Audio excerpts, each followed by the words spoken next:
isn't that a wonderful sound to a bell? Just look at that. This bell was used for the conductor as he would go through the waiting room here and announce where the train was going, what time it's leaving, and you better get aboard when you hear that bell ringing, or else you might be left behind. That was one thing about the railroad, whether it came to Troy or any place else. If you missed your train, you might have a long stay until the next one. That's right. So today we're here in my backyard. This is part 2 of a show that we started in Troy. And we didn't even have a chance to touch much on the history of some of the things that we have here at the depot. So where do we start? Where do we start? Yeah. There's a case over here. Yeah. Well, I think that would be better worked in with the Here, I'll take that. yeah, with the photos over there. I think. Right. So there's a lot of photos here. Yeah, there's a lot of photos. And whenever anybody comes and visits, they can see the photos. They can see the glass case. Inside the glass case, there are the lights. The red lights and the white lights. And what would they use the white lights for? I don't recall the white lights. The red and the green, of course, is for a stop and go. And those were done by the station master until they got the electric signs that as on the rails away from the depot, if the train might be stopped on the train somewhere. There's a little bit of a story on that myself. In 1946, my brother Lenny, he just got home from the service after the war, and we were going up to Heartland, Vermont to see my uncle. And we used to all of my brothers and sisters, and myself, of course. We used to go all summer long up to my uncle's farm, and we worked on the farm for all summer until it was time to go back to school. And that meant during the tough times, it meant 6 less farm house for my mother and father to feed, and it meant 6 hired hands that didn't have to be paid. And so it worked out quite well. Well, anyhow, we were going up to the farm, so to speak, to see them. And we got just outside of Keene, and the fog was really terrible. And so we drove along this was like about 1 o'clock in the morning when we left, because he worked in Harrisville, and he had to come back home after his shift was over. And about 1 o'clock we left, and we got up to about East Westmoreland. The fog was so that you could hardly see. But we did progress up. We got up to Walpole, and at the time the Walpole depot was almost right beside where the bridge that goes across the Connecticut, but the road wasn't there. The road came into the town of Walpole, and then down quite a steep slope to get down to the depot. Well, my brother was driving along, and the fog would come and go. And just before we get to the depot, a bank of fog hit right beside the Connecticut River there, and he missed the road and ran over the tracks and blew out 2 tires on the passenger side of the car. And my brother Lenny says, boy, now what are we going to do? I said, I know one thing we're going to do. We're going to get this thing off the tracks, because trains come by here. So we muscled around and finally got it off the track, so if a train did come by, it could get by. And we said, now we'll have to call home and see if we can. We did fortunately have telephone by then, and call home, see if somebody can bring us up a couple of tires. And I said, well, I'll tell you what I'm going to do. I said, you get some change in your car? And he said, yeah. So I took the change, and I ran the change between the 2 rails, and it was enough to make the circuit so that the signals would work, and so that there was a train on the tracks. Well, we finally, the next morning, we got our tires and got them on the wheels and get going. Unfortunately, no train had come by then, and so we left.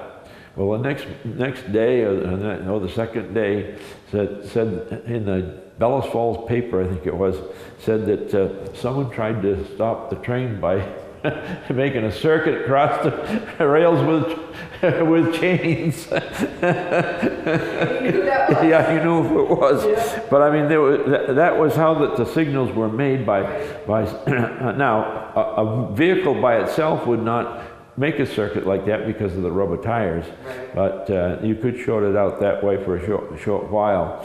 But that's where the signals were run, and it was just a simple stop and go. Mm-hmm. Go for green, and the red was stop. But and those came in probably I think they came into around right after the First World War. Mm-hmm. And now there's something on the wartime about the railroads all over the country, not just here, but even more so here, because it was it wasn't really a needed road, so to speak. It wasn't one of the heavily traveled ones. But after the First World War, the railroad, which had been taken over by the government, was run almost into the ground, so to speak. It was all worn out. Right. And the government didn't pay anything to redo the railroad. Right. And then they started, also the government started building concrete highways. Those came into the 1920s. And that was something that they had seen in Europe. Over there, they're riding on concrete highways, and over here we're driving on mud roads. And so they started pouring the concrete highways, and that's why you have the concrete in a lot of the roadways around Keene. And they date back that far, and they really had a good roadbed for them to last this long. Then after the Second World War, about the same thing happened. The government didn't take over the railroads, but they did run them almost to death. And by the time the war was over, every railroad in the country was, really in dire need of repair. Well, Eisenhower, who became president at that time, had been in Germany, and he saw the Autobahn. And he said, wow, he says, look at how they travel here, and we're still traveling in, little crooked roads. And so he started the interstate highway system. And he used the guise that it would be for military use in case of an attack somewhere, that the army would be able to move over. But it was, that was just a good excuse to get it. But that's what started our interstate system, and so that let the trucks and the trucker unions use the interstate system. In the poor railroad, they had to build their own and do their own. Yeah. And so that's why right about that time, right around 1949-50, the railroad started a real demise, until a lot of the branches went out. And then of course the automobile came in the early 20s, started nibbling away at the railroad passenger service, and they could get you from door to door, whereas the railroad couldn't, and so you didn't need any timetable to watch. But prior to that, during from the time the railroad was built through here until about 1920, when the automobiles started coming out, there was an awful lot of short traffic passenger service. Like somebody could, you could stop at any of the small towns around here, all over New Hampshire or all over New England even, by just hopping on the train and going that way. But then, as I say, when the automobile came in, that struck a death knell for the railroad. It's really too bad they abandoned them as well as they did. And it's too bad that the state didn't come in, because the state, I believe, on most all of the railroads that went through the state that were abandoned were in due tax money, and the state could have taken them over if they wanted to, just for the paying of the tax funds on them. But we've got things as they are now, but lots of times we wish it was gone by. Yeah. And of course they were coal-fired up until, about 1950, and a locomotive sitting in the main street of Troy here, belching steam and, and belching steam and soot and everything else. And then too, it got to the point where that for the longest while it was necessary, and they really fined the railroads if they didn't whistle when they were supposed to signal stop. Well, that had to be a safety issue too. Yeah, it was. I mean, it was a law that they had to whistle, and they whistled four whistles for each crossing. There would be 2 long, and 1 short, and 1 long, and the last long one would be sounded at the crossing, and so that would keep keep the people aware of where the locomotive was. But then everybody started complaining. Well, not only the soot and whatnot, but we get waking up in the middle of the night with all this noise and whatnot, railroads. And so they did. They stopped them from whistling in a lot of areas. Now they used to be. I was always at the railroad station anyhow, and they used to come in on about the 10:20, and I'd get out. Sometimes I'd get out of the movies, or I'd just walk down there to see the train. And my mother always knew where I was. When I'd come home, maybe at 11:15 or something like that, she never said a word. And but as I got in my bed, I lived up on Elm Street, and as I got in my bed, if I hadn't been at the station when the locomotive left, I could hear the signals from my bedroom. And there would be 36 signals between the Keene Depot station and the Summit Mountain where it goes into the cut up there. And I would always know just exactly where that locomotive was because it would be whistling. And I also got to know the engineers. I was down there many nights to meet the 10:20 when it comes in from Boston. And I can't remember the engineers' names, but I knew them. And we'd always have a friendly chat, and I'd always go over and pat one of the huge drivers that they had on there, and like you'd pat a kitten, not knowing if you were going to get a sharp snout from a burst of steam. And but I would when I'd go home, I'd listen to those signals, and I could tell which locomotive. They were all 264 Pacifics, and they varied in the whistle that they had, and I could always tell which numbered locomotive that whistle was. I could tell by the way the engineer pulled the cord as to what engineer was on there, right. And then I could also tell. Sometimes I could hear the chugging of the locomotive. The air conditioner was just right. Going up the side of West Mountain out of Keene up towards the summit, I could tell which locomotive it was. Yeah. And you were saying also that you could hear them purr.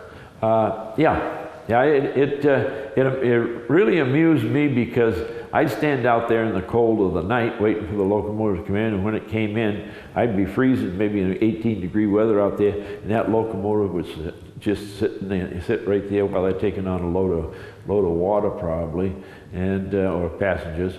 And that locomotive would just purr right along, just as nice. But sometimes it could be quite quite active.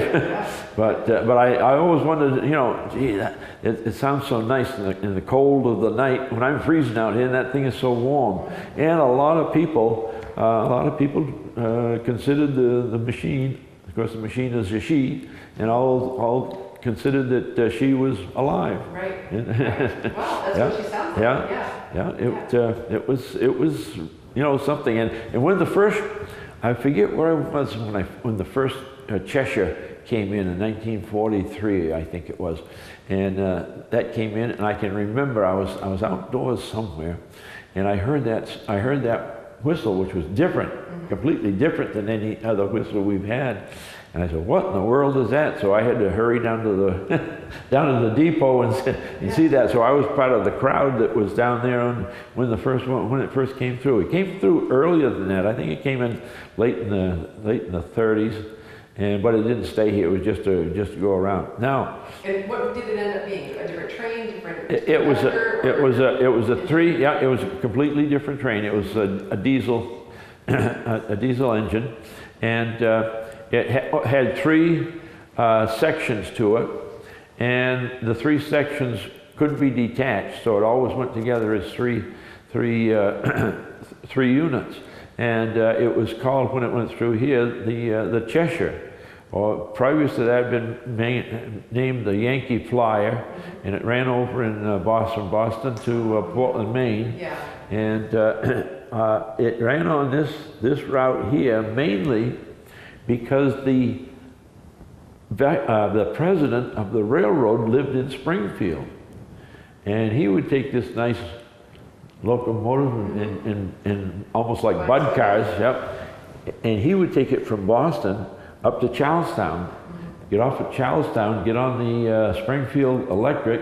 He lived in Springfield, Vermont, and he'd be home, and that was his that was his conveyance back and forth to Boston. Right. So if you're the president, I guess you can have what you want. So, Maury, you have a few more artifacts or things that you wanted to show us. Yes, I do. Okay. I have this little block here, which is nothing in the world like it. I happened to be living in Florida at the time, and I came back here on vacation just as they were tearing up all of the track and the ties at the depot in Keene on Main Street. And I said, gosh, I got to have some of that. So because I said, I've been part of that for so many years, always at the station. So I went over to a pile of ties, and I picked up these date pins that were in the ties that had been discarded, but they came from, this is the main line that runs right past the depot. From south it's going to Boston, north it's going to Bellows Falls. And those are date pins that were actually in the ties at that place, that position. So would this be 19 or 18? Yeah, That's a 30. No, yeah, that would be 1930, 1928, 1940, 1940, 1940, and this one over here is 1926. And this line here went down to the Ashwillet branch, which was going to end up in Hinsdale and Northfield. And so I put them in this block just in the same position they were there on the rails. Yeah. And what they are, they call them, well, I've always called them date pins, but they also call them date nails and date